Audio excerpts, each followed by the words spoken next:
সাজানো পুলিশের যে ইনভেস্টিগেটিভ যে অ্যাক্টিভিটি তদন্ত করার যে গুণাবলী সেসব পুলিশের চলে আছে। ঘটনা হলে নবান্ন থেকে বোঝা যাচ্ছে এটা হয়েছে, আর পুলিশ সেরকম এফআইআর করবে, সেরকম প্রমাণ করবে, সে কান্দনী হোক, সে 5-7 টাকা।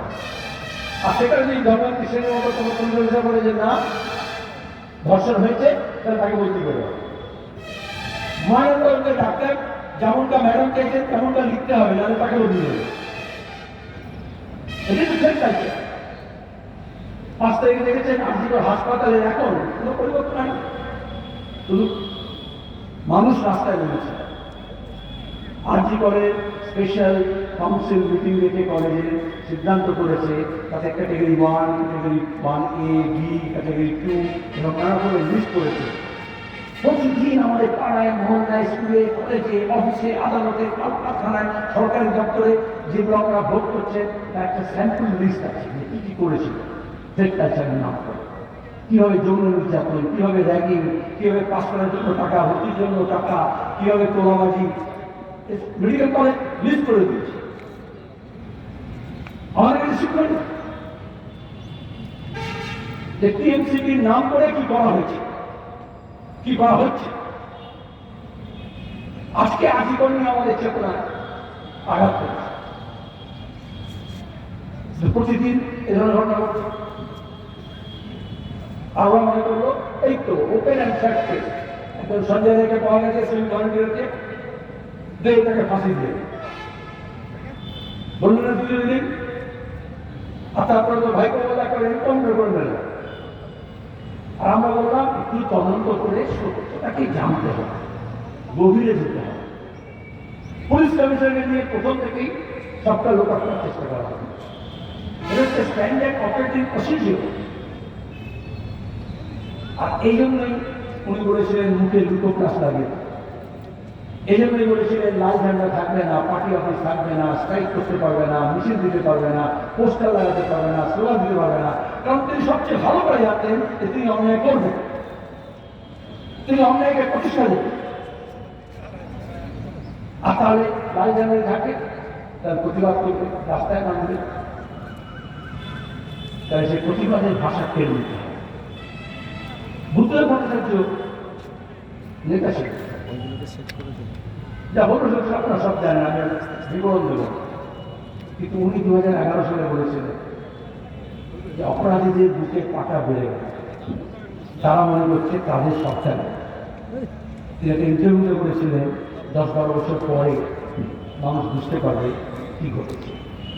ওই যে উনি কোনো হাত দেখতেন, জ্যোতিষী ছিলেন, রাজনৈতিক বোধ, তার রাজনৈতিক শিক্ষা, তার অভিজ্ঞতা এবং যেদিকে দেশি বিদেশি প্রতিক্রিয়া শক্তি দক্ষিণ পন্থার উত্থানের জন্য তাদের দরকার ছিল। এদেশে দক্ষিণ পন্থার উত্থানের জন্য, ফ্যাসিবাদ কায়েম করার জন্য বামপন্থীদের সংকুচিত করতে হবে। আর এখানে বিজেপি আর তৃণমূলের মিল। তাহলে বামপন্থী সংকুচিত করতে হয় তো সিপিআইএমকে সাহায্য করতে হবে। যেখানে সিপিআইএম আছে সেখানে তো বামফ্রন্ট, কেরালায় হোক, ত্রিপুরায় হোক, পশ্চিমবঙ্গে হোক। যেখানে সিপিআইএম শক্তির হক নয়, সেখানে অন্য বাম দলগুলো থাকলেও কোনো বাম ফ্রন্ট নেই, কোনো বাম গণতান্ত্রিক ফ্রন্ট নেই। তাহলে বামদেরকে এক জায়গায় করার জন্য গ্লু সিমেন্ট শুধু সিপিআইএম, তাহলে মনে করলো সিপিআইএমটাকে শেষ করতে হবে। আর আজকে দাঁড়িয়ে আমরা বলছি শুধু বাম নয়, বামের বাইরেও যারা আছে, শুধু বাম ফ্রন্ট ব্যক্তি, গোষ্ঠী, দল, সংগঠন, যারাই দেশকে ভালোবাসে, যারাই মানুষকে ভালোবাসে, যারা এই দক্ষিণ পন্থার বিপদটা বুঝতে পারছে, তাদের সবাইকে এক কাজ করতে হবে। কারণ সীতারাম এই কাজটা দক্ষতার সঙ্গে করার চেষ্টা করেছিল। আমাদের অনেক কথা বুঝতে পারে, ওই যে ব্যক্তিগতভাবে দেখা হয় কে কার সঙ্গে চা খেতে গেল, কার সঙ্গে গিয়ে দাঁড়িয়ে গেল, মঞ্চে কে গেল, এগুলো ক্ষুদ্রতা। কমরেড সীতারাম একজন কমিউনিস্টের যে বিশাল হৃদয় লাগে, সেই হৃদয়টা ছিল, যেটা বোঝ করছে, সেটা শত বাধা বিপত্তি সত্ত্বেও সেটাকে সে লাগু করার জন্য প্রয়াস করেছে। আমাদের পার্টিকে ঠিক করেছে, বাম প্রতিরোধ শক্তিধর করেছে। এবং তারপরে বৃহত্তর সমাবেশ তারা ঘটানোর চেষ্টা করেছে। একজন লিডারকে শ্রদ্ধা জানাতে হলে এর চেয়ে বেশি কথা কি বলা যায়? আমি কসমোপলিটান এই জন্যই বললাম যে বলা একটা জিনিস, কিন্তু এই যে বহুত্ববাদকে বিশ্বাস করা এবং তাকে আচরণে নিয়ে আসা। আমি সিরিয়াস সিরিয়াস কথা বললাম, তো হালকা কথা কিছু বলি। প্রথম এত সিরিয়াস ছিল না, আমি সিরিয়াসলি বলছি। একজন মানুষ হিসেবে তার একটা বড় গুণ ছিল, অনেক কঠিন সমস্যার সময়েও সে গুনগুন করে গান গাইতে পারত।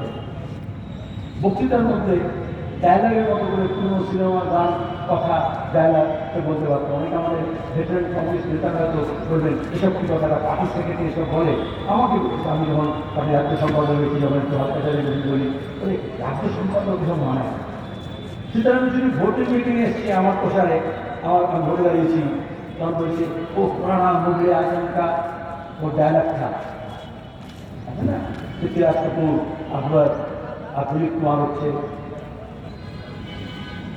কি বলে शहजादा सलीम, तो उसमें वो डायलॉग था कि पृथ्वीराज कपूर बोल रहा है अनारकली सलीम तुझे मरने नहीं देगा और मैं तुझे जीने नहीं देगा। ওইটা বলে বলছে ওই স্টাইলে আমি একটু বলবো, এই মোদী মমতা তোমাদেরকে বাঁচতে দেবে না, আর মোহাম্মদ শরীফ তোমাদেরকে মরতে দেবে না। মানে ওটা থেকে বোঝায় এটা সিনেমা বলে না, আসলে আমাদের বেদ, আমাদের পুরাণ, আমাদের পরিষদ, আমাদের পৌরাণিক গল্পগুলো সেগুলো সব ধ্যান করেছে। পার্লামেন্টে দাঁড়িয়ে আস্তে আস্তে আস্তে আরএসএস নেতাকে পৌরাণিক বিভিন্ন রেফারেন্স টেনে কাউন্টার